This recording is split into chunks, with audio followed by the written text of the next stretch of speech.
بسم الله الرحمن الرحيم أرأيت الذي يكذب بالدين فذلك الذي يدع اليتيم ولا يحض على طعام المسكين فويل للمصلين الذين هم عن صلاتهم ساهون الذين هم يراءون ويمنعون الماعون.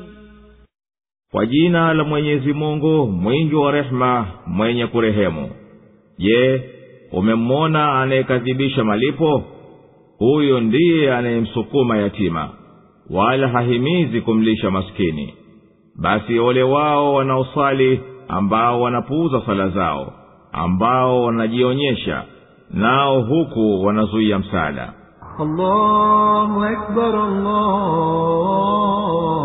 Allahu akbar, la ilaha illa Allah. Suratul Maun imeteremka Maka. Sura hii inahadithia habari za mwenye kukadhibisha malipo ya akhera. Ikataja katika sifa zake kuwa yeye anamdhalilisha yatima na anamkemea kwa ukali, si kwa kumtengeza, na kwamba yeye hamhimizi mtu yeyote la kwa ukali wala kwa kitendo kuwalisha maskini, kwa sababu huyo ni mchoyo kwa mali yake, bakhili kwa alichonacho mkononi. Kisha sura imewataja watu wa kikundi kingine wanaoshabihiana na hawa wanaokadhibisha malipo. Hawa ni wale wanaoghafilika na swala zao, ambao hawaswali kama itakikanavyo, na ambao husimama kwa hayo kwa dhahiri tu, si kwa hakika. Ni wenye kuonyesha tu amali zao, wenye kuzuia msaada wao wasiwape wanaohitajia.